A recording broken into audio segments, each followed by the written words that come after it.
For me, I wrote about Pushkin. Pushkin. Does anyone heard Alexander Pushkin? Yes. He's also a Russian writer. See, theme here, we like Russian writers, Russian literature.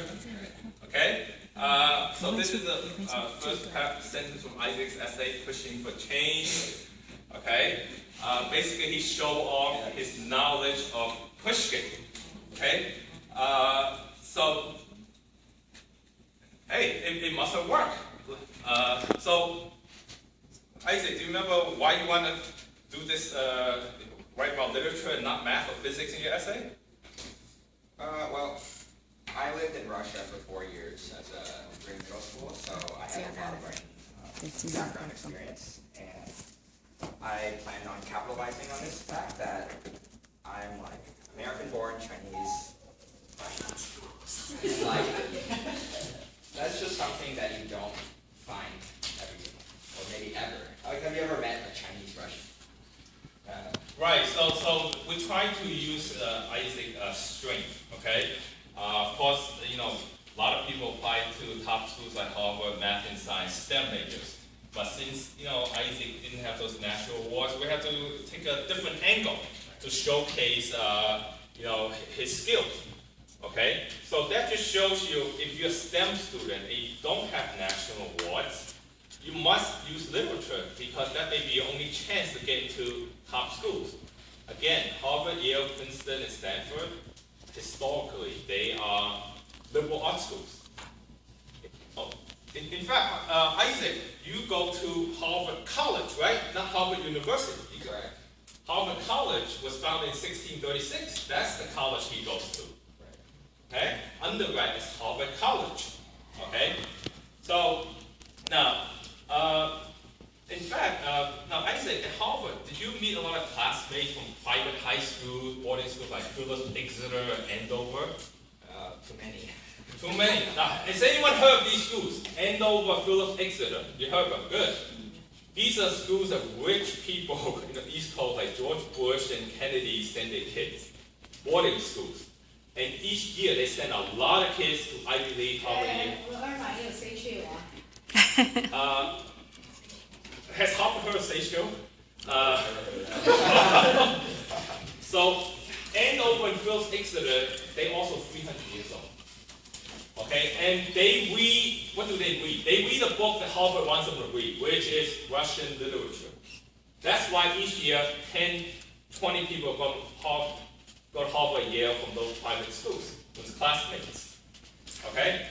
So, because Harvard hypists believe it has value. Okay, it has value of these literature. So Isaac, Mr. Liang 在 college application process 怎么帮你的啊？ Well, so I was in your place a year ago as coming into summer, junior summer, senior fall. I actually didn't know what a college application was. My parents had always told me that UCLA and UC Berkeley were pretty good schools, so I actually was like, okay, if I can go to Berkeley, that'll be cool. So I actually had no idea. Because I was out of the country for so long, living in Russia, I can honestly say that I had no idea what Harvard was before meeting Mr. Liang. I had seen Harvard in movies, but I had never experienced that it was a school, that it was a reality for me to go there. So talking with Mr. Liang, probably the biggest thing that he helped me with was that instilling confidence in me. That I, as a person and as a student, am not just a number on some paper, but I am someone that's worthwhile to this school because of my experiences, because of who I am. Not because of my grades or because of my statistics, but because of what I've done, what I've seen, and what I can do. So that confidence is probably the most important gift that Alan's given me throughout this past year. And I've taken that confidence with me to school as well. I can say that a lot of kids, when they go to Harvard, sometimes they fall apart because of overstress in high school, or because unrealistic expectations in school, or maybe they just find it too boring or too hard in Harvard. But for me, one semester down, I think like I'm still on a roll. Like I actually probably didn't even need this break. I was like ready to like zoom right into the second semester because of this confidence that I have and that Mr. Lam helped me get. So it's like physics, it's a positive momentum, huh? Right. It's like once you start, like you don't stop, and like I feel like I'm never gonna stop. So Isaac, remember I told you, time management is very important. Did you kind of take that advice to heart in Harvard? Yeah, one of the most important things in college is really time management. It sounds very cliche. Some people might say it a lot, but in reality, it is the truth. Your structure, your life structure is not determined by your parents or your friends or your grandmother or someone. It is determined by you, and you have full control over your life. And one of the most important things is to kind of balance academics with the social life and also rest time. And I think because of this confidence that I have and like my experience, I don't have any trouble like completing homework assignments on time, getting papers in, just general academic things. And I feel like because that's not an issue, it also leaves a lot of time for friends, for family, for travel, for fun.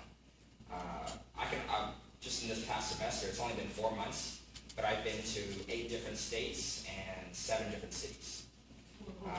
While maintaining high GPA, right? Right. Okay, Isaac, let me ask you a couple more questions. Now, have you taken a writing seminar at Harvard yet? Not exactly, no. That's not Okay, when you do this, is what's most likely to happen. The professor's going to give everyone a reading list. He's trying to impress you guys. He's going to say, ask survey round. He's going to say, hey, let's put some Russian authors. And have you guys read Kafka, Tolstoy, Dostoevsky? And he probably, since you're not from Ann Arbor or Phyllis Exeter, the professor probably don't expect you to read it. And what would you say? Have you read them? What would you say? Yes, but I've not read Confucius yet, though. And what if you say, I read it in Russian? Do you think that's going to impress the professor and your classmates? I might piss him off. But yeah. So that's the confidence you need to have in a place like Harvard, okay? You can't be afraid. You just go with your strength. And Isaac's strength, obviously math and physics, he does very well. But he needs writing too. That's not a problem. He just bring out his Russian literature and he'll definitely be respected. Just a couple of questions, Isaac. Now, did you take your AP math and physics credits into Harvard? Did you use them? Not in the sense that it will help me graduate earlier. AP credits were really used just for placement. So it was kind of disappointing that like after hundreds of hours of work in high school on APs, like they don't get you any physical credit. They do get you some like higher levels, but that's about it. Okay. And how easy is it to change majors in Harvard? Assuming that you never, okay, I have not declared a major, and in Harvard and a lot of the Ivy Leagues, you don't declare a major until the end of your second year.